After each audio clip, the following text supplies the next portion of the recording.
Bonjour à tous et bienvenue dans l'univers Lance Foot. Vous le savez ici, oui, c'est zéro langue de bois. Tout ce qui devra être dit sera dit. Alors, qui est avec nous pour ce nouvel épisode? Dans la Dream Team des consultants, nous avons Franck Quedru. Salut mon Franck. Salut. Rémi Buisine de Brut. Salut Rémi. Salut Cyril, j'espère que mon ordi va tenir aujourd'hui. Hein. J'espère que t'as mis de la batterie, c'est bon, t'as trouvé une prise? Ouais, ça devrait aller, c'est bon, ouais. Très bien, on a Johan Lachor. Salut Yo. Salut tout le monde. Comment ça va? Ça va et toi? Ça va. Et regardez le retour. Et là, j'aimerais qu'on lui fasse un triomphe romain, s'il vous plaît. Le retour, oui, de Walid Mesloub. Il est là. Oh, il est là. Oui. Quel accueil, quel accueil. Ave Walid. Eh oui les amis, c'est mérité bien un triomphe romain pour notre ami Walid. Comment ça va Walid? Bah écoute, ça va très bien, merci. Et vous? Eh ben on est au top, on est très heureux de te revoir dans Lance Foot. Alors tiens, avant de démarrer l'émission, bien évidemment, avant de débriefer cette belle victoire 4-1 face à Lorient, si vous aimez le Lance Foot, j'ai appris d'ailleurs qu'il y a pas très longtemps que c'était super important d'avoir en fait plein de likes sous les vidéos, plein d'abonnés sur notre chaîne YouTube. Plus il y en a, et plus Lance Foot en fait est propagé sur YouTube, plus Lance Foot sera proposé à des personnes qui ne connaissent pas l'émission. Donc je compte sur vous les amis, vous qui kiffez Lance Foot, likez donc l'émission juste en dessous, vous abonnez comme ça. Le petit pouce bleu. Voilà, comme ça Lance Foot s'agrandira, la grande famille va s'agrandir car il y a encore trop de supporters qui ne connaissent pas l'émission. C'est pas normal, donc il faut y aller. On commence l'émission par notre tour du monde dans la catégorie des fidèles de Lance Foot expatriés. Ça faisait très longtemps qu'on n'en avait pas eu. Eh bien, regardez, il s'appelle Étoile de Terre. Il nous envoie un message. Salut les gars, je vous suis depuis plus d'une dizaine d'épisodes et je suis fidèle supporter du Racing Club de Lens. Si je vous envoie ce message, c'est parce que je pense avoir battu le record de l'abonné étant le plus éloigné du Stade Bollaert, quelques 16 000 km. Actuellement, je suis à la base scientifique franco-italienne Concordia, quasiment perdue au milieu de l'Antarctique. Voilà, bonne chance au prochain qui essaiera de battre mon record. Et j'espère passer dans votre émission un de ces jours dans la rubrique des abonnés à l'étranger. Et ben voilà, c'est chose faite. Il passe dans l'émission et il nous envoie la photo de la base en plein milieu de l'Antarctique. Donc voilà, bravo à lui, on la voit sur l'écran. C'est quand même impressionnant quand on voit ça, hein, franchement. On a eu tout, hein. On a eu quoi? On a eu Australie. Qu'est-ce qu'on a eu? Nouvelle-Zélande. Pérou, exact. Ouais, c'est vrai. On en a eu plein. Donc vous continuez, si vous êtes un petit peu partout dans le monde, n'hésitez pas à nous envoyer les photos et un petit message, ça nous fait plaisir. Allez, on démarre l'émission avec le Café Crème. Jingle. Lance Foot. Le Café Crème et le tacle par derrière. Alors, le Café Crème de ce match, donc victoire 4-1 face à Lorient. À ne pas louper tout à l'heure d'ailleurs dans le débrief, votre séquence L'œil du coach avec Johan Lachor, analyse du but de Corentin Jean. Ça sera donc dans quelques minutes. Mais avant, donc qui a été élu Café Crème de ce match? Eh bien, les supporters ont voté. Corentin Jean, bien évidemment, 63%. Énorme prestation de Corentin sur ce match. Gaël Kakuta, deuxième avec 23%. Steven Fortes, 9%. Et Jonathan Grady, 5%. Un petit message, tiens, Quentin qui nous dit Café Crème pour Coco Jean. Peu de temps de jeu, mais décisif sur les deux premiers buts. Mais honnêtement, aujourd'hui, avec les problèmes de Covid à Lens, faut juste retenir l'état d'esprit de l'équipe qui a été irréprochable, avec de vraies valeurs lensoises. Corentin Jean, un joueur qui a très peu de temps de jeu, mais qui se donne à fond à chaque fois qu'il joue, Johan. Hein. Ouais, et puis moi je tiens à féliciter son état d'esprit parce qu'effectivement il joue pas beaucoup. Il s'entraîne dur, il est vraiment omniprésent dans les entraînements et ce qui lui permet d'avoir cette performance-là. C'est-à-dire que s'il avait été pas du tout dans l'état d'esprit qui est le sien, il aurait été, à mon avis, pas en forme pour ce match-là. Et quand on fait appel à lui, il est là, il répond présent et je suis très content pour lui en tout cas qu'il ait pu marquer un but et qu'il a fait cette prestation-là pour l'équipe. Walid, Corentin? Ouais, bah, comme l'a dit Yo, c'est un joueur qui a un comportement exemplaire. J'ai eu la chance de le côtoyer la saison dernière. il a toujours été très professionnel, même quand il n'avait pas trop de temps de jeu. Là, il a répondu présent et comme l'a dit Yo, c'est grâce à son état d'esprit, parce que c'est un joueur qui s'entraîne très sérieusement et qui n'a jamais rien. Et aujourd'hui, je suis très content pour lui. C'était d'ailleurs votre café crème à vous, hein. Franck, notamment, tu voulais payer un café crème à Corentin sur ce match aussi. Hein. Non. Mais bien sûr que si, tu m'as envoyé un message, paye un café, non? À qui? Non, bah moi j'ai payé un café à Michelin. Ah, c'est vrai, Ah oui, autant c'est vrai. pour moi. C'est vrai. Non, c'est C'est vrai. pas forcément pour pour un grand match ou quoi, mais c'était vraiment pas évident, comme on dit, on saluait l'état d'esprit de Corentin. Moi, j'avais envie de saluer celle de Michelin, qui a même pas joué à son poste, qui a joué à 3 dans la défense centrale, et je pense qu'il a eu des interventions très importantes, notamment en deuxième mi-temps. Ouais. Et Rémi, donc voilà, je voulais saluer plus qu'un C'est- café crème, plus la prestation C'est la solidarité des défenseurs, ça. aussi. Non, mais je l'ai jamais épargné, mais je tenais à le dire quand il fait de belles prestations, surtout pas dans son poste de prédilection. Pour revenir sur Corentin Jean, c'est dans la continuité de ce qu'il avait fait à Nantes, un très gros match. Il n'avait pas eu la chance d'avoir beaucoup de temps de jeu après. Et c'est vrai qu'on peut déjà louer l'état d'esprit du joueur qui, depuis le début de saison, est vraiment remarquable. C'est vrai qu'on avait été assez critique à juste titre sur certaines de ses entrées en début de saison. On se souvient notamment de son match à Lille où ça avait été assez compliqué.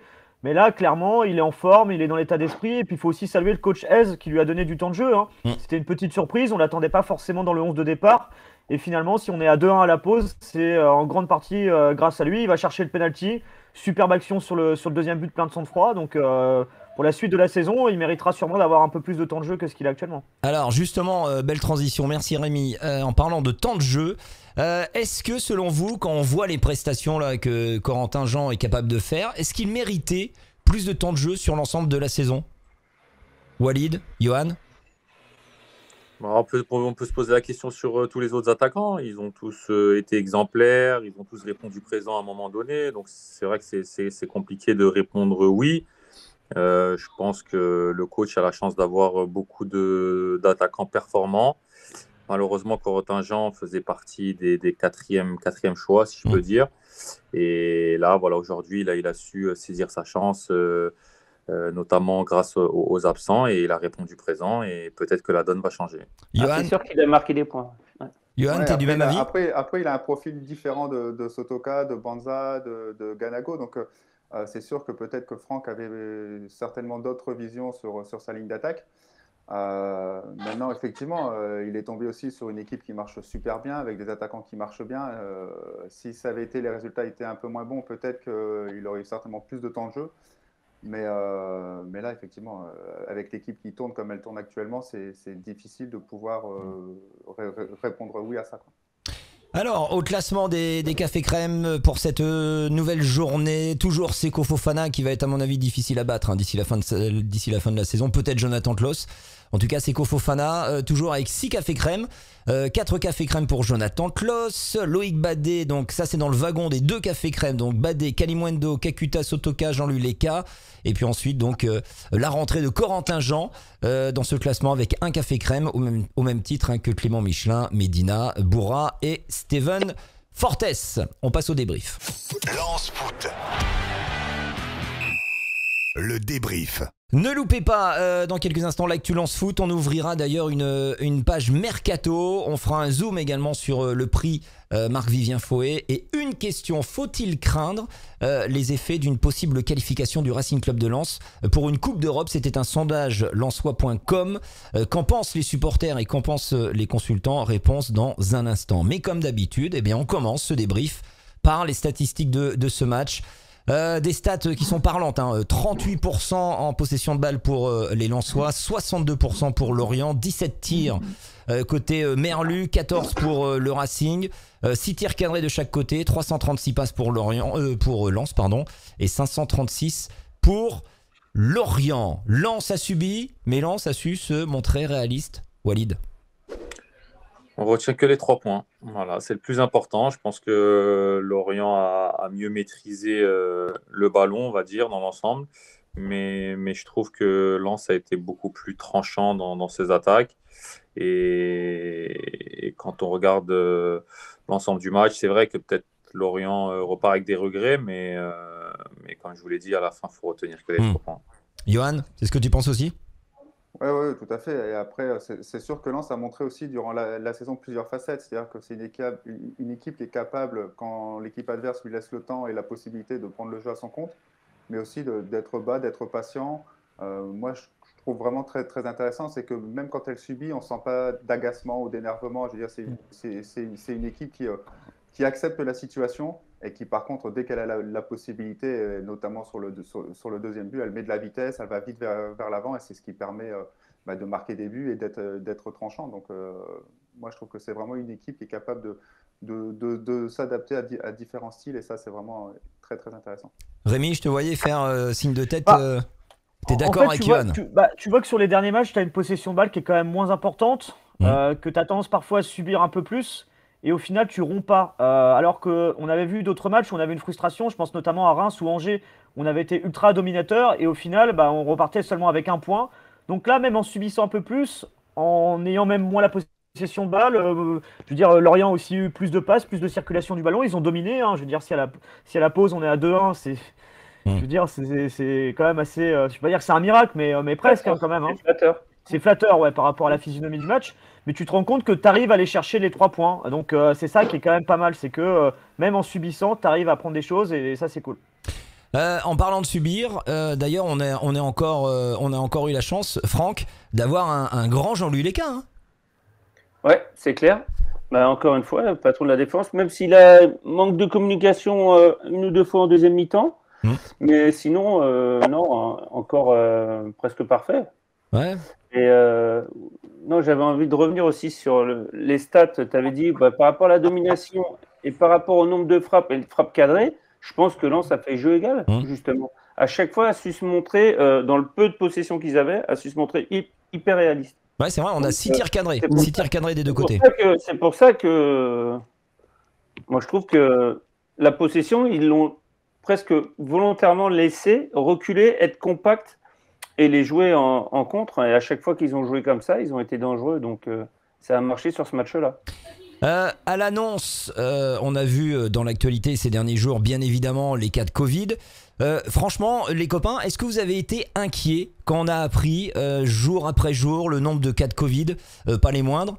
Est-ce que vous avez été inquiets? Est-ce que vous aviez des petites inquiétudes sur le groupe?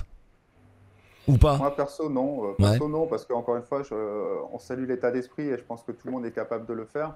Ça a permis notamment à Corentin Jean d'avoir un peu plus de temps de jeu, d'avoir les joueurs qui sont sur le côté d'être présents. Donc, non, et puis c'est une saison où toute l'équipe tourne bien, où tous les joueurs sont là et peuvent prétendre être titulaires. Donc, moi, je n'étais pas particulièrement inquiet sur ce match-là. Vous attendiez ce groupe à ce niveau-là, Walid? Moi, j'étais pas inquiet, mais je pense que si le RC Lens jouait le maintien, je pense qu'on serait un peu plus inquiet, je dirais. Mais moi, j'étais plutôt, je dis pas content, mais rassuré parce que j'avais envie de voir d'autres joueurs sur le terrain avoir leur chance. Et quand on voit ce que ça a donné cet après-midi, voilà, c'est comme l'a dit le coach, c'est tout un groupe qui a gagné. Franck? Non, mais je reviens. La dernière fois, ce que tu viens de dire à Walid, c'est grâce au coach, en fait, si là, Lens a pu s'en sortir aussi bien aujourd'hui, parce que toute l'année, il a fait du turnover. Donc, les joueurs, ils sont prêts, ils savaient comment s'installer dans cette équipe, dans cette tactique. Et donc, voilà, tu peux mettre n'importe quel joueur, je pense, qui est dans l'effectif en ce moment. Je pense qu'ils auront forcément, avec plus ou moins de technique et par rapport au poste, mais un avantage, c'est qu'ils connaissent l'équipe, comment elle va se déplacer, quels sont les mouvements qui sont faits et comment réagir pour bien défendre. Et voilà, c'est ce qui s'est passé aujourd'hui. Donc, félicitations à Franck pour son turnover qui a très bien marché encore aujourd'hui. Rémi Buzine. Après qu'il n'y ait pas une petite inquiétude quand même quand tu as ta colonne vertébrale avec des joueurs comme Badé, Fofana, Sotoka qui sont pas là, Medina aussi, tu te dis quand même que tu as des joueurs très importants et en très grande forme qui sont pas là. Mais après, tu as toujours l'idée de te dire que tu as un effectif qui depuis le début de saison répond présent, que le coach a toujours mis en place un turnover qui a permis à ce que son groupe soit concerné dans l'ensemble. Et ça, ça s'est ressenti. C'est-à-dire qu'aujourd'hui, tous les entrants, ils ont été très positifs. Ils ont apporté l'exemple de Corentin Jean. Voilà, il est parfait. C'est-à-dire qu'il n'aurait pas eu de temps de jeu, ou probablement très peu, s'il n'y avait pas eu tous ses absents. Il a été super. On rigole parce que derrière Franck, je ne sais pas si vous avez vu, mais sinon, vous qui nous regardez, vous faites marche arrière un petit peu et vous verrez quelqu'un passer derrière discretos dans le dos de Franck. J'adore. C'est qui? C'est la fille? C'était ma femme. Oh, on salue Madame Quedru. Elle est partie. Un mot. Un ninja, un vrai ninja. Pouf. Est-ce qu'on peut dire que nous avons une des équipes qui a le plus gros mental à votre avis là du championnat? On l'a prouvé à maintes et maintes reprises, non? Oui, largement. Rémi? Largement. Ouais. Non, mais largement, depuis le début de saison, tu te rends compte que c'est ce qu'on disait il y a quelques instants. Des fois, tu fais le jeu et tu subis, tu arrives quand même à aller chercher des résultats. On montre aussi le sang-froid. Je veux dire, des matchs comme Reims, par exemple, Angers, où tu sens que jusqu'au bout, tu peux aller chercher l'égalisation. Il n'y a pas beaucoup d'équipes où tu peux regarder un match de ton équipe de cœur et puis te dire que même en étant mené 2 ou 3-0, tu peux revenir au score. Donc, Comme à Lyon, par exemple. et même quand tu subis, tu dis que bon, ça va pas forcément rompre et qu'on va être patient. Il y a toujours l'idée, on balance jamais le ballon loin devant en se disant bon allez, on laisse les attaquants faire. Il y a une philosophie, c'est du début à la fin, quel que soit le résultat, on continue à jouer, à poser le ballon. C'est quand même le signe d'une force mentale, d'une confiance aussi qui est mise en place par le coach et c'est super. On va passer à l'œil du coach, les amis, et attention, c'est donc Johan Lachor qui va remplacer de main de maître Eric Sicora pour ce rendez-vous que vous appréciez particulièrement, donc l'œil du coach. On va analyser le second but lensois, donc le but de Corentin Jean qui est franchement une merveille, on va le voir à l'écran. Analyse-nous ce but, quel geste a été déterminant dans cette action? Comment tu vois ce but, toi? Moi, déjà, la première chose qui me semble vachement importante, c'est la prise de vitesse. C'est-à-dire qu'on voit que Klose va chercher à prendre de la vitesse, donc par ce premier 1-2. Voilà, et comme on voit que la défense est plutôt basse, elle est plutôt passive, je veux dire, la vitesse, c'est ce qu'il faut face à ce genre de défense. Donc là, il va créer de la vitesse. Il y a le deuxième temps où il va garder cette vitesse avec ce deuxième 1-2 sur Corentin Jean. Et Corentin Jean, moi, ce que j'aime beaucoup dans son jeu, là, c'est qu'en fait, il va faire un appel contre appel. C'est-à-dire qu'il pourrait très bien prendre la profondeur et il sent dans l'attitude de Klose qu'il va chercher à s'appuyer sur lui. Donc, il reste en appui par rapport à ça. Il lui met un bon ballon. Calumendo derrière qui anticipe le centre premier poteau justement pour devancer son défenseur. Et après, il y a le sang-froid de Corentin Klose qui voit le tacle du défenseur. Et là, il fait une petite feinte et il s'ouvre le but. Donc, moi, je dirais sur ce but-là, ce que j'ai vachement bien aimé, c'est déjà chercher à prendre de la vitesse et à la garder, ce qui est vachement important. La synchronisation de tous les déplacements. Parce que Calumendo, s'il se déplace trop vite, ça n'a plus aucun intérêt. Ou s'il se déplace trop tard également. Et après, la précision technique et la lucidité dans les gestes. Je veux dire, ça, c'est vachement... c'est ce qui ressort pour moi de ce but. Walid? Ouais, bon, après, c'est une action qui pue le foot. Ça pue le foot, c'est tout ce qu'on aime. Appui, remise, troisième. Tout le monde joue simple. 1-2 touches maximum. Du mouvement, comme l'a dit Yo, de la rapidité. J'ai l'impression, voilà, on voit bien que le ballon va beaucoup plus vite que tout le monde et que quand tout le monde est en mouvement et dans la même philosophie, ça fait mouche. Et après aussi, je trouve que Corentin Jean, pour un joueur qui ne joue pas beaucoup, se retrouver comme ça devant le but et avoir du sang-froid comme ça, c'est chapeau parce que beaucoup de joueurs auraient peut-être tiré en une touche de balle pour marquer et être surpris, mais lui, il a pris son temps, feinte de frappe, là, c'est franchement... c'est du bonheur. C'est du bonheur hein, quand on voit le Lens jouer comme ça, Lens marqué, franchement, c'est un grand bonheur. Un mot sur ce but, Franck, Rémi, ou on passe à autre chose? Non, juste dire qu'on était peut-être à 12 du coup. Parce qu'il y a le frère de Jonathan Klose qui jouait apparemment. Hein, Yo? Il y a Corentin Klose qui joue aussi. Pardon. Et là, vous pouvez regarder. Vous avez compris. Il a l'affût de tout, Franck. Là, le Francky. Bien, mon Franck. Non, mais ils ont tout dit, on fera pas mieux. J'aime cette émission. Voilà, c'est ce que j'ai à dire. J'aime cette émission, on peut tout dire. Zéro langue de bois. Zéro Eh langue ben, de bien bois. sûr. Bien évidemment. En tout cas, bravo à Yo qui a Relever C'est vrai. relever Très le belle- défi. Très belle analyse. Ah, Merci, passer derrière Sico, c'est pas simple. Il l'a fait haut la main. Bravo à toi, Yo. Merci beaucoup. On va parler, tiens, on va rentrer dans l'analyse de certains joueurs qui ont quand même crevé l'écran. J'aimerais qu'on parle de Steven Fortes, qui a encore été très costaud derrière, dans une défense où il a joué axial. Qu'avez-vous pensé de son match, messieurs? On va laisser Franck commencer, vu que c'est un défenseur et il va peut-être bien analyser la situation. Et après, j'enchaînerai. Mais en fait, non, on le trouve dans sa lecture de jeu, dans ses interventions en allant vers l'avant, il est bon. C'est dès qu'il est en difficulté, dès que tu lui mets un contre un sur un côté avec quelqu'un qui prend la profondeur. Là, il va être en difficulté. Mais moi, j'ai toujours dit, comme j'ai dit dans l'émission précédente, Steven Fortes, dans l'axe, à chaque fois, il fait le taf. Il fait vraiment son match, il fait vraiment des bons matchs quand il joue dans l'axe des trois défenseurs. Mais sinon, sur un côté, je trouve qu'il a un peu plus de mal. Walid? Déjà, c'est un joueur qui, malheureusement, cette année, a pas eu énormément de temps de jeu par rapport à la saison dernière. Il faut oublier que c'était le capitaine l'année dernière, qu'il a fait quasiment tous les matchs. Cette année, voilà, c'était un peu plus compliqué, donc c'était pas facile à vivre pour lui, mais il a toujours su rester concerné. Quand il a joué, il a répondu la plupart du temps présent. Et je trouve que là, il a enchaîné les 2 matchs, il joue, plus il va jouer, plus il va être encore plus performant, il va prendre confiance, parce que c'est un joueur qui a besoin de confiance. Et moi, je l'ai trouvé dans l'ensemble très rassurant et très bon en patron derrière. Rémi? Il a quand même pas mal de temps de jeu, je trouve, hein, parce qu'avec les absences de Badé assez régulières, de Medina aussi en fin d'année dernière, il a quand même la chance de pouvoir s'exprimer régulièrement et il s'exprime bien. C'est vrai que la saison dernière en Ligue 2, on l'avait laissé un peu sur des derniers mois assez compliqués, on se souvient de certains matchs.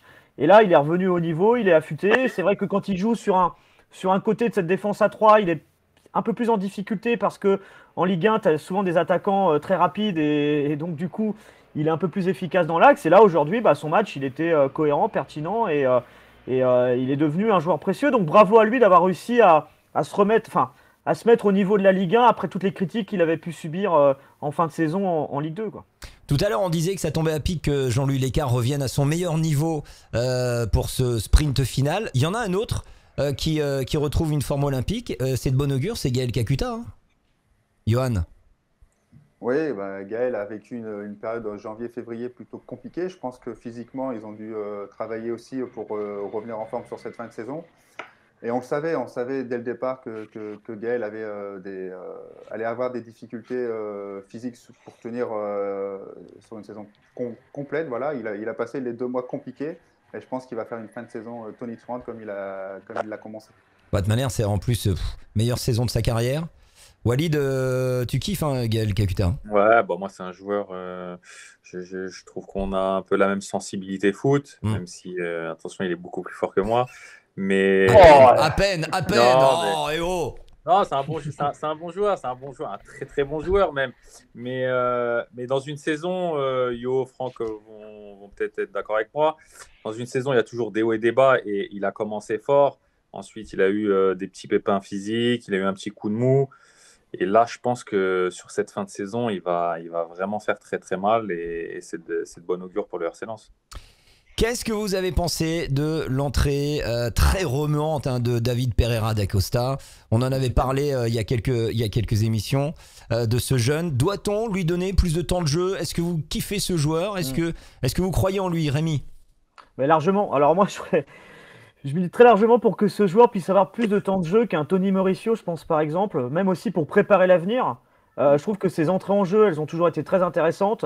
Il est remuant, il est percutant, vif, clairement, et c'est l'avenir aussi du club. Hein, je veux dire, si on voit pour les prochaines saisons. Donc moi, je serais vraiment d'avis à ce que ce joueur puisse monter dans la hiérarchie. Jusqu'à présent, il était un peu numéro 3, c'est-à-dire que Gaël Kakuta, Tony Mauricio est lui en 3, donc il grappille quelques minutes ici et là. Moi, je serais dans l'idée qu'il puisse monter en numéro 2, quoi, parce que c'est un joueur qui est intéressant et qui est décisif, hein, clairement. Hein. Son entrée en jeu, c'est pas que d'être remuant, c'est aussi d'apporter quelque chose dans la dernière passe, comme il a pu le faire aujourd'hui. Franck, tu es du même avis que Rémi? Oui, pour dire de lui donner du temps de jeu et la guérir un peu pour la saison prochaine et qu'il ait plus de temps de jeu. Et après, il faut voir l'objectif aussi du coach ou du vestiaire. Moi, je ne le connais pas personnellement. Nous, on veut voilà, qu'il soit le plus haut possible. Mais après, si le coach a dit, voilà, on reste dans le même état d'esprit, on ne change rien jusqu'à la fin, je ne sais pas. Donc après, lui donner du temps de jeu, aujourd'hui, il est rentré. Ce que j'ai bien aimé, c'est il n'a pas eu peur de prendre le ballon et d'aller provoquer et d'aller vers l'avant. Sur quelques matchs où il était rentré, il avait fait beaucoup de remises et beaucoup de ballons vers l'arrière. T'es un peu plus timide. Un peu négatif. Un peu plus timide, c'est peut-être là. Là, il est rentré en confiance, peut-être. Il y avait 3-1, je crois, quand il est rentré. Et donc voilà, il y avait un petit coussin, il était un peu plus à l'aise. Et il a provoqué, et c'est lui qui fait la passe à Simon qui provoque le pénalty. Puis tu as la question du contrat aussi, qui est quand même un point important. Je crois qu'il est en fin de contrat cette saison ou la prochaine. Donc c'est aussi de ce côté-là. Des fois, est-ce que tu exposes beaucoup un joueur qui peut aussi voir sa cote monter sur le marché à quelques mois d'une potentielle fin de contrat? Je ne sais pas si c'est 2021 ou 2022, mais ce que je sais, c'est qu'il n'y a pas forcément une vision à très long terme où le club peut être très serein sur l'avenir du joueur. Donc j'imagine que c'est aussi une question qui doit se poser sur son temps de jeu. Il n'y a rien qui est innocent. Est-ce que vous pensez que, comme le disait tout à l'heure Rémi, est-ce que tu penses qu'il peut venir titiller en hiérarchie Tony Mauricio sur cette fin de saison ou pas? Moi, c'est clairement mon chouchou. C'est un joueur que j'adore. J'ai eu la chance de l'entraîner un petit peu et c'est vraiment un top joueur, quoi. Je veux dire, pour moi, il doit passer devant Tony. Surtout que Tony, je pense que son avenir ne sera pas à Lens. Donc voilà, il doit passer là. Et moi, je mets une grosse pièce sur lui parce que c'est vraiment, il a toutes les qualités du footballeur moderne. Technique, vitesse, précision. Enfin, c'est vraiment gros abattage physique aussi. Donc, pour moi, c'est mon chouchou, quoi, simplement. Ouais, c'est mon chouchou. Bon, les copains, 11 matchs sans défaite. Ça fait du bien. Quel est le secret, à votre avis, de cette terrible réussite qu'on a en ce moment? Apparemment, Franck Quedru a sa petite idée. On met toujours un but de plus que l'adversaire. Non, mais on en parlait tout à l'heure. On n'en prend pas. On disait alors la bonne mentalité du groupe, cette force collective qui sont bons, ce coach, c'est tout ça qui fait que aujourd'hui on fait une saison extraordinaire, Walid. Ouais, l'état d'esprit. Je pense que l'état d'esprit depuis le début de saison, on sent que cette équipe a un énorme état d'esprit. On sent, ce qui se dégage. C'est une bande de potes qui kiffent entre eux, qui veulent rien lâcher. On n'a jamais, dans la saison, moi, j'ai jamais entendu d'état d'âme, de problème, que ce soit extra-sportif ou même sportif. Donc, tout ça réuni sur une saison comme ça, tu vois que voilà, ils sont entre guillemets intouchables. Et c'est ce qui fait que ça fait 11 matchs où c'est dur de les battre. Rémi, Franck Hez, qui a su mobiliser l'ensemble de son groupe là malgré les absents, avec notamment donc les cas de Covid. C'est la marque d'un futur grand coach, en plus de la saison qu'il fait. Clairement, on voit que sur la gestion humaine, alors déjà ce que disait Walid, je pense que cet état d'esprit, c'est aussi lui qui a su l'insuffler depuis le début de saison. Clairement, tout le groupe est concerné, il a offert du temps de jeu un peu à tout le monde, même parfois en donnant 5-10 minutes au bon moment pour que les joueurs restent concernés, pour que tout le groupe aille de l'avant. Parce que c'est vrai que sur une saison, quand tu n'as pas beaucoup de temps de jeu, au bout d'un moment, tu peux parfois être un peu moins bien, faire un peu la gueule, c'est ce qui arrive parfois dans certains groupes. Là, cette année, on ne ressent pas ça, donc il a réussi à créer une dynamique. Il a créé aussi, je pense qu'il y a une patte aussi dans le jeu. Clairement, cette année, il n'y a pas que des résultats. Il y a aussi quelque chose dans le jeu où c'est agréable de voir ce Racing jouer, sur la sérénité, sur ce sang-froid aussi, qui je pense est inculqué. On pense aussi aux hommes de l'ombre, ce staff technique dont on a beaucoup parlé ces dernières semaines, notamment au niveau de la préparation physique. Mais clairement, je veux dire, l'un des hommes de cette saison, c'est le coach. Et franchement, bravo à lui. On était quand même pour beaucoup sceptiques en début de saison. Je veux dire, il n'avait aucune expérience au haut niveau. On parlait de noms extérieurs, de coachs qui avaient déjà plusieurs années d'expérience. Et on se disait, est-ce qu'il aura les épaules pour réussir à ce que ce Racing en Ligue 1 soit cohérent? C'est le cas, et même plus que ça. Donc bravo à lui. Puis après, il a aussi un effectif qui est quand même pas mal. Il faut saluer le recrutement et puis des joueurs de grande classe, comme Seko Fofana, qui sont des joueurs naturellement qui d'habitude ne sont pas destinés pour des promus, pour des équipes de haut de tableau, et qui permettent au Racing de briller cette année. Franck Quedru. Notamment lui. Est-ce que justement le manque d'expérience de Franck Hayes, c'était pas son point fort en commençant cette saison? Du coup, il a vraiment écouté tout le monde autour de lui. Il n'avait pas d'acquis, j'ai envie de dire. Donc, il s'est vraiment entouré des personnes, il les a écoutées. C'était vraiment un staff entier qui a fait un boulot énorme. Que ce soit de la cellule de recrutement, que ce soit la cellule médicale, le staff, ses adjoints, tout ça, je pense que c'est un tout. Et que si tu avais pris quelqu'un, un nom, il serait venu avec ses acquis et ça n'aurait pas fonctionné. Il n'y aurait pas eu la même mayonnaise. Walid. Donc, je pense que ça, c'est le point fort de Franck. Walid. Ouais, moi, Franck, c'est quelqu'un que je connais depuis Lorient à l'époque, quand je jouais à Lorient. Il était entraîneur de la réserve, de la formation. Et il a eu l'opportunité de prendre l'équipe première en Ligue 1, mais il a refusé pour raison personnelle. Et je trouve que moi, c'est un top coach parce que c'est quelqu'un qui travaille énormément, qui a pris son temps, qui a essayé de progresser dans tous les secteurs. Et là, aujourd'hui, il récolte ce qu'il sème, c'est-à-dire que c'est valorisant ce qu'il fait, c'est beau et je suis content pour lui parce qu'on a tout le temps, comme l'a dit Franck, on a l'habitude de voir des coachs qui arrivent et voilà, c'est un cercle, ça tourne entre eux. Ouais, il y a un coach qui ne réussit pas dans ce club, il vient dans un autre club et on en a marre un peu de voir ça et de voir un nouveau coach comme ça débarquer avec une philosophie de jeu et une saison comme il est en train de le faire. Moi, je dis chapeau et je peux être que fan. Bravo à Franck S pour tout ce qu'il fait, ça c'est clair, net et précis. Franck.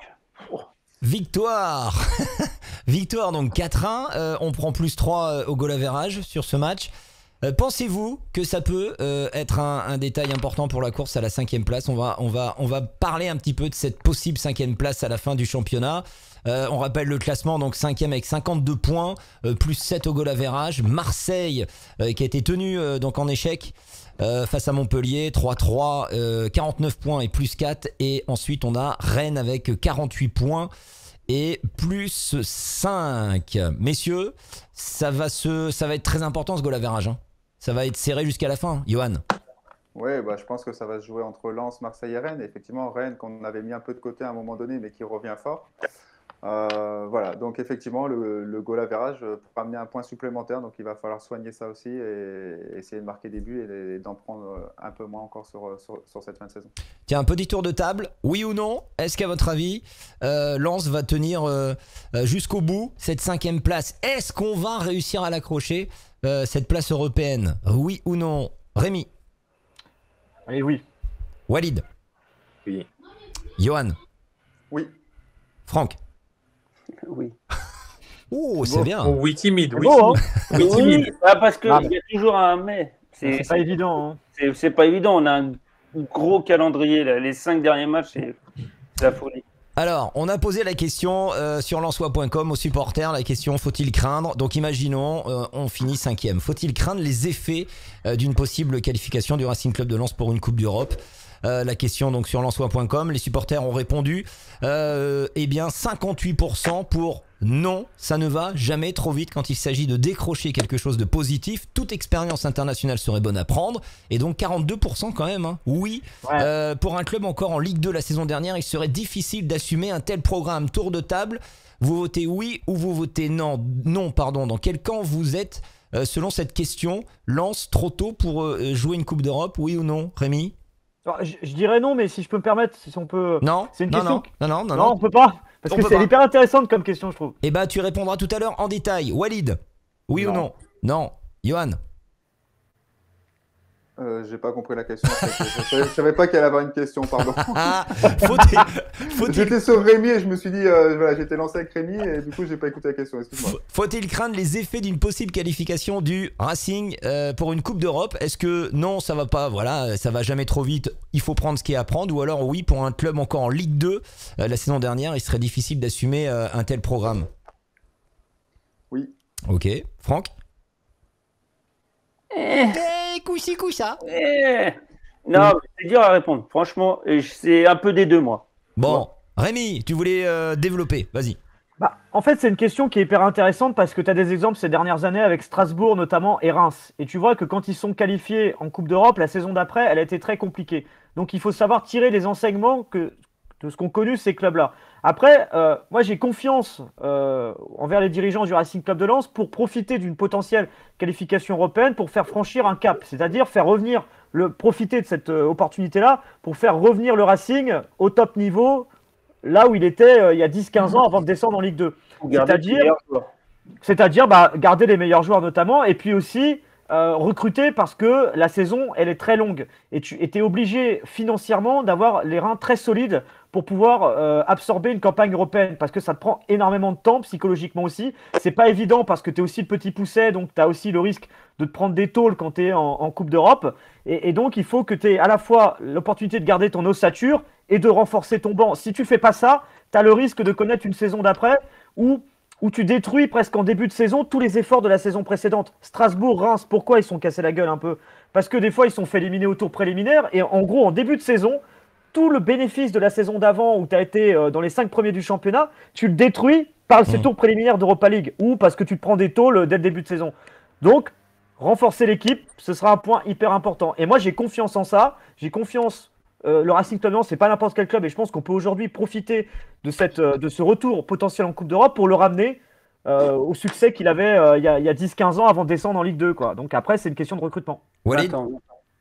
Ouais, moi je dis non parce qu'on parle du RC Lens. On parle pas d'un club qui est monté comme ça par hasard ou qui arrive comme ça dans l'élite et c'est trop bancal pour eux. On parle du RC Lens. C'est un club qui déjà est très attractif depuis sa montée en Ligue 1 et bien avant. Alors, s'il y a une place européenne, je peux vous dire que beaucoup de joueurs vont vouloir venir au RC Lens. Et vu la philosophie qui est un peu au niveau de la direction, au niveau du staff et au niveau de l'équipe, je pense que ça peut être que de bon augure et ça peut faire rêver tout le monde. Et petite rectification, notre producteur nous fait signe que Strasbourg a accédé par la coupe et pas par le classement. Voilà, c'était la coupe de la Ligue. Ouais, mais tu vois, ils avaient fait des bonnes saisons les saisons précédentes. Et quand ils sont montés, quand ils ont eu la Coupe d'Europe la saison d'après, ça a été très compliqué. Ouais, mais ils dégagent pas. J'ai regardé les saisons. Franchement, ils dégageaient pas ce que le RC Lens dégage cette année. Très sincèrement. Et puis, ils n'avaient pas aussi un groupe aussi étoffé comme là, regarde, on l'a vu cet après-midi où tu changes quasiment toutes les pièces maîtresses de l'équipe et finalement, tu surfes 4-1 comme si de rien n'était. Donc, je pense que en réajustant, recrutant encore forcément des joueurs, si tu te qualifies pour des places européennes, tu vas devoir recruter des joueurs importants, mais pas énormément non plus parce que tu as une bonne équipe, tu as un bon groupe. Je pense que tu peux faire vraiment une bonne campagne. Franck ? Non, mais c'est ça. Je vais revenir sur ce que Walid a dit, c'est recruter, mais tout va dépendre de ton objectif, on va dire, primaire, donc ça va être le championnat. Et est-ce que tu veux faire bonne figure en Europe ou tu veux aller la gagner? Ça m'étonnerait que tu veux la gagner, donc tu vas juste recruter pour faire bonne figure, pour qu'il y ait un turnover équilibré dans ton équipe par rapport à ton système de jeu, c'est tout. Et ça va être un plus pour moi d'essayer de garder, par exemple, tes joueurs qui sont susceptibles de partir dans un grand club. Exactement. Je pense que ça peut que faire grandir le RC Lens, parce que comme tu l'as dit, ils vont pas tout de suite dire on va la gagner. Mais je pense que ça peut faire grandir le club et l'équipe au fur et à mesure. Et après, peut-être dans quelques années, on ne sait jamais. Champions League dans quelques années. On écoutera la musique dans le stade. On a failli le faire avec une équipe de bras cassés à l'époque. Yo. Ouais. Tout à fait. Allez, on parlait justement de recrues. Eh bien, ça va être au menu de l'actu Lens Foot. C'est parti. Alors, dans l'actu Lens Foot cette semaine, on va revenir bien évidemment sur le mercato. On va ouvrir une petite page. On l'a tous vu, on l'a tous lu. Le Racing Club de Lens donc se prépare, on le sait, au prochain mercato estival. Et 3 noms, eh bien, sont déjà évoqué. On l'a tous vu sur les réseaux sociaux il y a quelques jours, ça fait beaucoup parler. Notre consultant Sylvain Charlet. J'allais dire, c'est pour ça que Sylvain n'est pas là. Ouais, il a eu peur. Non. Il est en prison. Non. Sylvain Charlet, donc de France Bleu Nord, a mis en avant le profil de 3 joueurs qui font, selon lui, partie d'une liste élargie de joueurs susceptibles d'intéresser le club. On a Fulgini, Boulaya et Neyou. Alors, avant de vous donner la parole sur ces 3 possibles recrues, on va regarder quelques messages de supporters. On a Renzo Toca qui nous envoie un message. J'ai beaucoup de mal à croire qu'un de ces 3 joueurs rejoindra Lens la saison prochaine, mais on n'est plus à une surprise près. Et puis Théo, lui, écrit des excellents joueurs, c'est clair. Après, je resterai prudent sur les internationaux africains car la CAN 2022 va les rendre indisponibles pour un certain nombre de matchs et on a déjà plusieurs joueurs clés sélectionnables. Messieurs, déjà parmi ces 3 joueurs, imaginons qu'on pouvait faire un choix. Vous prenez lequel? Pas tous en même temps. Boulaya, moi. Ouais, Boulaya, ouais. Boulaya, pareil. Boulaya, Walid. Aucun, moi. T'es sérieux? Non, Walid non. il rejoue. Walid il rejoue, il y retourne. Non, mais c'est. Bah après, ouais, on va repartir dans le débat, mais c'est trop tôt pour parler de recrutement. C'est même pas. Le RC Lens va jouer quelle place en fin de saison. Si tu joues l'Europe, tu recrutes qui? Tu vas recruter peut-être des joueurs un peu plus huppés, entre guillemets. Si tu joues pas l'Europe, après tu regardes ton effectif. Et puis on parlait tout à l'heure de jeunes comme Pereira da Costa, et il y en a d'autres encore. Johan en connaît énormément, issus du centre, qui vont arriver et qui vont gratter quelques minutes de temps de jeu. Je pense que c'est aussi sur ça qu'il faut s'appuyer. Boulaya, vous y croyez? Je voyais Franck Rémy, vous étiez plutôt d'accord pour une telle recrue. Enfin, moi perso, j'y crois pas beaucoup à Boulaya parce qu'il est très courtisé hein, quand même. On voit plus du côté de l'OM, a priori, selon les derniers échos. Mais après, je veux dire, sur le marché, tout est possible. Hein. Eh, t'es devant l'OM, hein, gros. Bah oui. Ouais, mais après- il est de là-bas, il habite. Ouais, il non, habite ben à voilà, Saint-Ouen, s'il donc, doit choisir entre Lens et Marseille, ouais, après, c'est un Il est de top là-bas. joueur. Hein. Quand j'ai dit aucun des 3, je remets pas en cause leur qualité, loin de là. C'est 3 top joueurs. Mais pour l'instant, je pense que c'est trop tôt pour parler de profil comme ça. Le milieu, là, le petit jeune là, de Saint-Etienne, qui est l'une des rares satisfactions d'ailleurs hein, de la saison stéphanoise, Neyou, avec 26 apparitions en Ligue 1 pour 1 but et 2 passes D. Alors apparemment, on parle d'une somme entre 5 et 10 millions d'euros qui pourrait convaincre Saint-Etienne. Vous en pensez quoi? Si par exemple Cheikh Doucouré s'en va? Mais il vient pas de signer à Saint-Etienne. Il vient de signer à Saint-Etienne en début de saison, non? Oui, je crois que. Ouais. Ouais, il était au Portugal, je crois, avant. C'est ça, ils ont levé l'option d'achat. Ouais. Donc, tu penses que Saint-Etienne le vendrait aussitôt? Bah, ils sont pas bien financièrement là. Tout le Il monde était à a besoin Braga. d'argent. Tout le monde a besoin d'argent et je pense que tout le monde est vendable. Tu le sais bien, Walid. Ouais, je pense que. Non, sauf Cristiano Ronaldo et Messi. Et Franck Quedru à l'époque. j'avoue.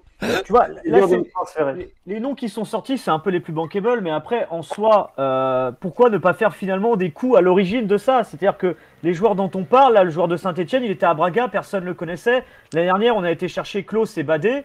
On peut faire confiance à la cellule de recrutement pour aller chercher des joueurs qu'on ne connaît absolument pas, qui sont peut-être en train de jouer en D1, D2 dans des pays à l'étranger ou même en France, qui n'ont pas encore percé forcément au niveau et qui pourraient être super intéressants pour le Racing à l'avenir.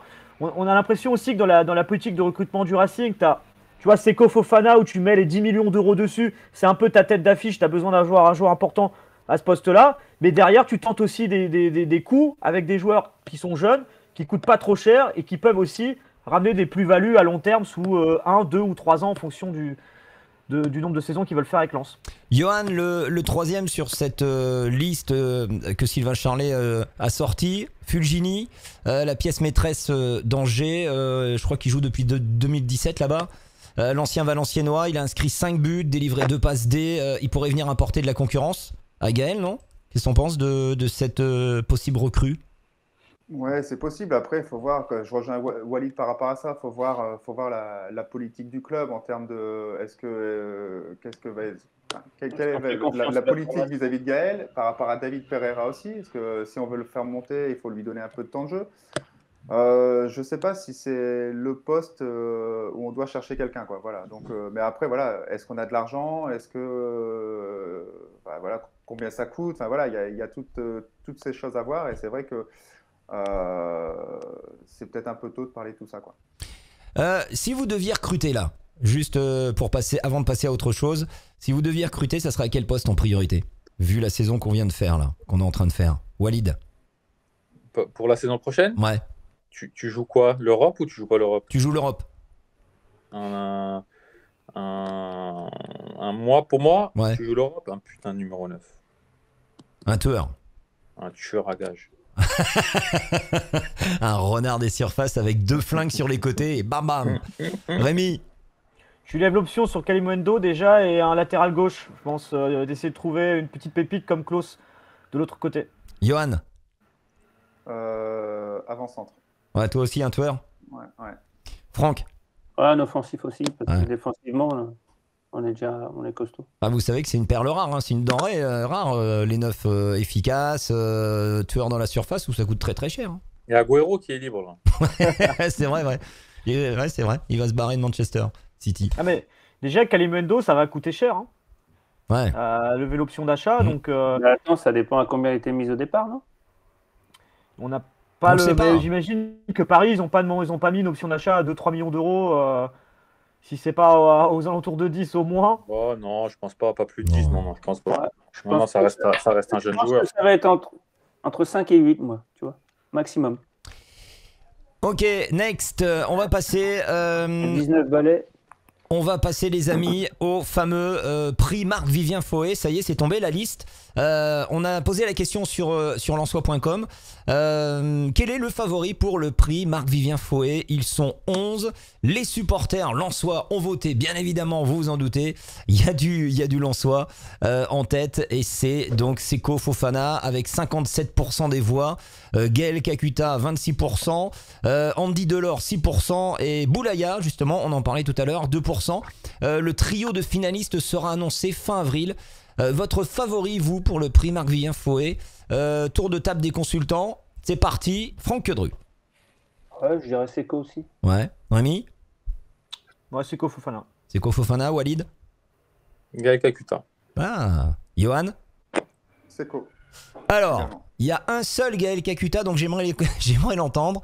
Pourquoi, Walid? Ça, c'est ton côté offensif? Qu'est-ce qui te fait parler, là? Non, c'est parce que après, on oublie forcément, comme je t'ai dit, on a des hauts et des bas dans une saison, et là, on retient plus les bas qu'il a eu ces derniers temps. Mais il ne faut pas oublier qu'en début de saison, c'est lui seul qui portait le RC Lens. Et en début de saison, Seko Fofana était blessé, donc on n'avait pas vu l'impact qu'il avait dans l'équipe. Et après, il a pris le relais quand, bizarrement, Gaël était un peu moins bien.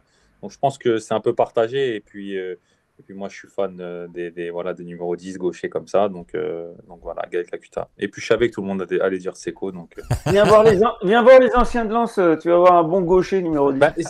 D'ailleurs, c'est quand qu'on fait un petit match là? Je sais pas, hein, putain, on peut plus avec le Covid. Les amis, on va zoomer sur le prochain adversaire, donc Brest, prochain match, prochaine journée de Ligue 1, Brest qui a été tenu en échec par Nîmes 1-1. Qu'est-ce que vous en pensez de cette équipe de Brest pour ce prochain match? C'est un déplacement qui est délicat?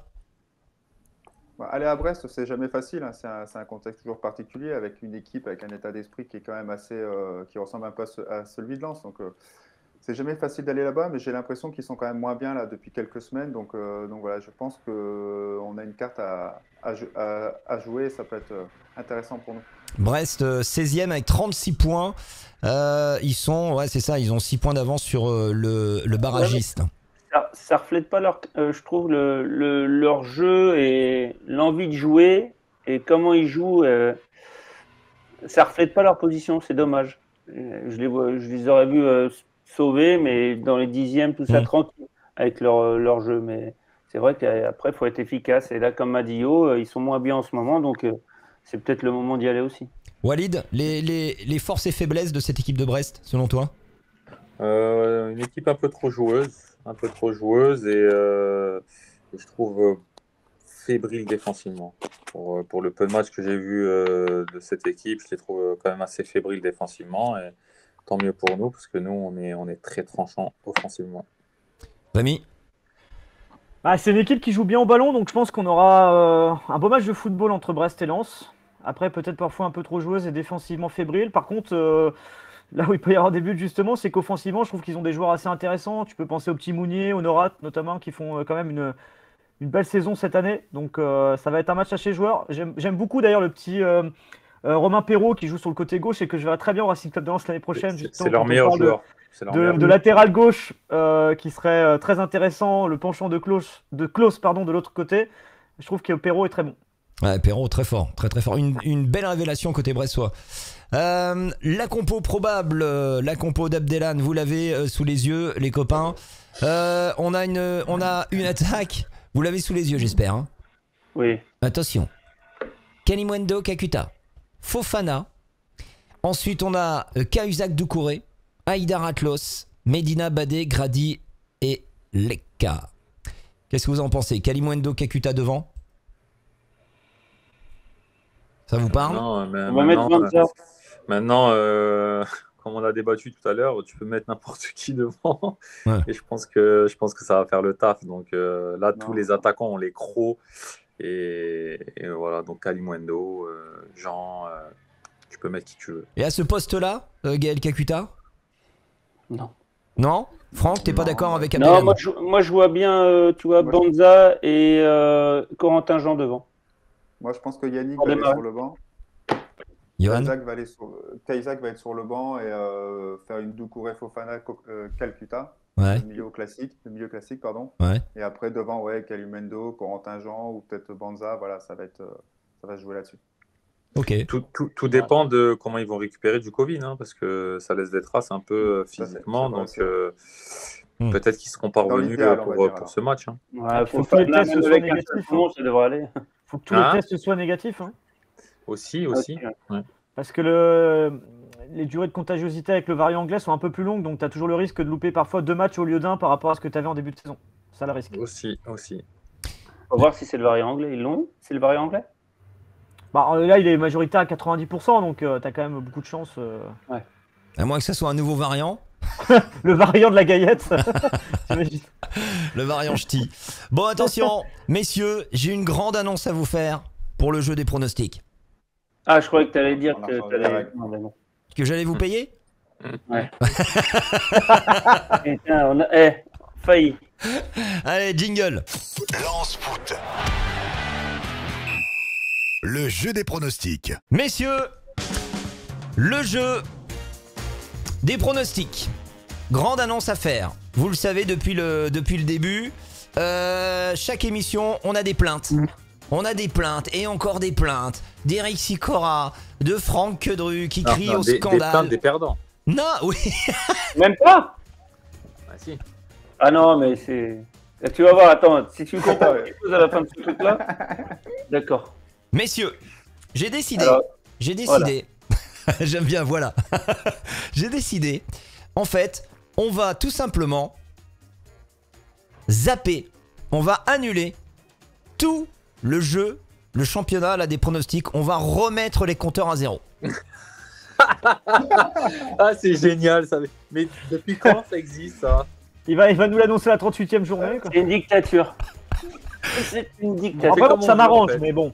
Non, ça arrange Yo et Rémi, ça. On va donc C'est clair. annuler. Il n'y aura plus de plaintes. Je n'entendrai plus Eric Sicora dire c'est pas normal. Héloïse, elle a pronostiqué 4 matchs, elle est en tête. C'est terminé. À partir de maintenant, donc, le C'est vrai, championnat c'est à cause d'Héloïse. redémarre à 0 jusqu'à la fin. Donc il nous reste, si je dis pas de 6 journées, c'est ça? Ouais, 6 ça. journées.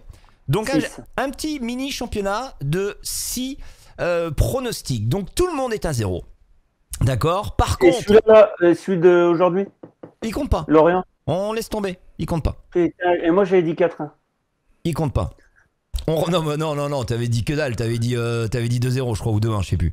2-1. Donc, on remet les compteurs à 0, les amis. Donc, ça va démarrer à partir donc, du prochain match contre Brest. Par contre, les bonus restent bien évidemment d'actualité. Donc, on remet à 0 également les bonus. Je vous les rappelle, nous avons le pari en or.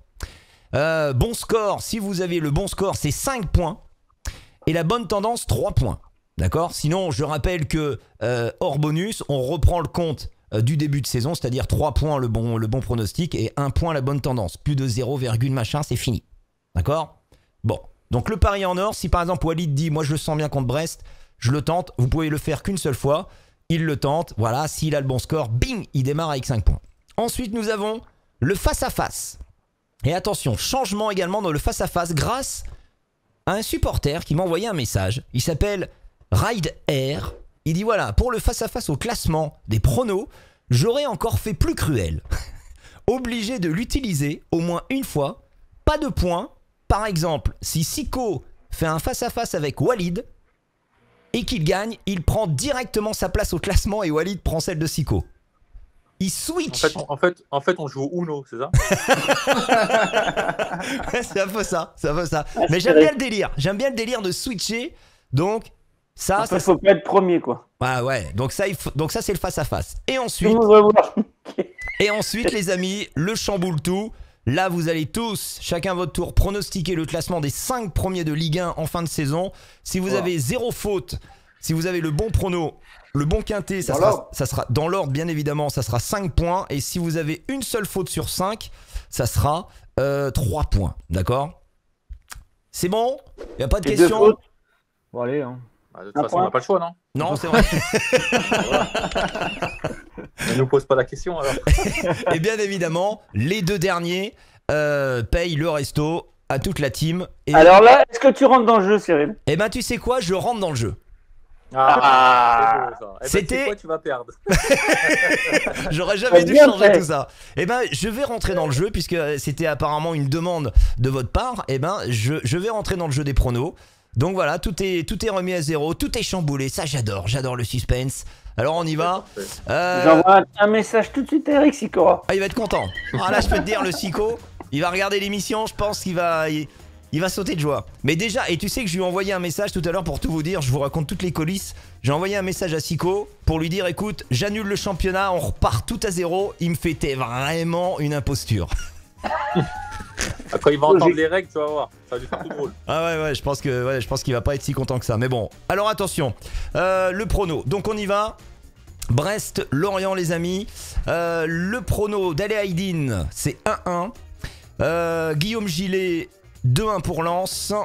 Héloïse, 3-1 pour Lens. Sylvain Charlet, 2-1 pour Lens. Et Eric, 3-1 pour Lens. On y va. Rémi Buzine. Attention, c'est important. Bah 2-1 pour Lens à Brest. 2-1 pour Lens. À Brest? 2-1 pour Brest? Non, 2-1 pour Lens. Ah, pardon. L'autre, il m'embrouille l'esprit, le cud. Trafiquer les... Walid. Le 2. Walid, il le sent pas. Oh, pas mal. J'ai pensé à 2-2, tu vois, mais non, un partout. Et personne n'utilise un bonus? Non, pas tout de suite. C'est pas un match intéressant, ça. Ah ouais.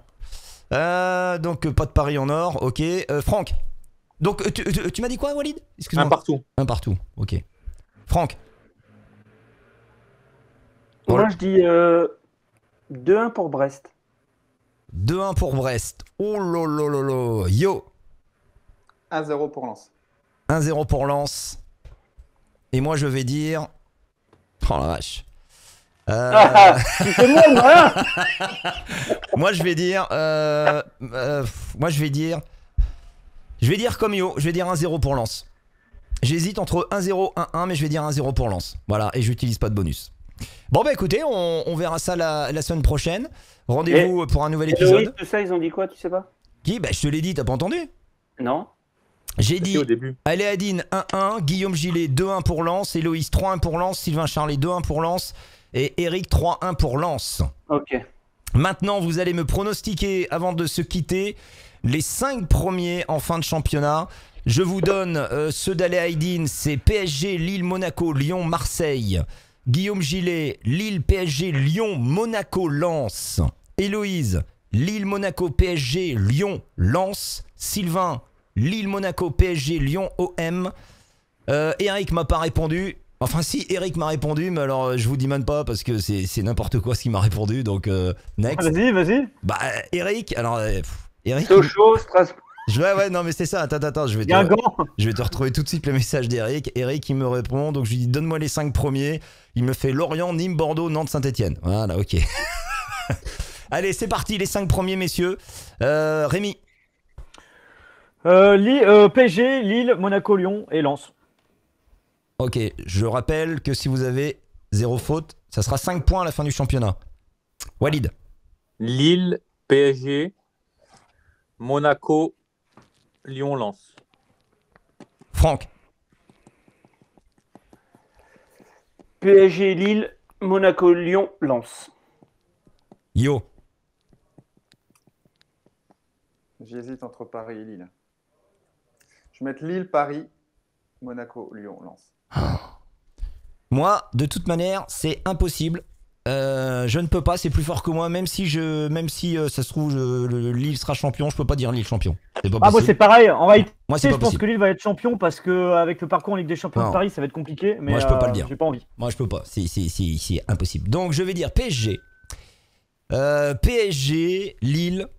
Ben, dans ce cas-là, Lille, mais les derniers. PSG. Je vais dire PSG, Lille. PSG, Lille, Monaco. Lyon-Lens. Ouais, ça me paraît pas mal ça. Bon, Ouais, t'as copié sur moi, quoi. c'est validé. Je copie les meilleurs, tu le sais bien. C'est validé. Merci les copains d'avoir été avec nous. Merci à vous d'avoir suivi Lance Foot. N'hésitez pas, comme on vous le disait au tout début, abonnez-vous à la chaîne YouTube, bien évidemment.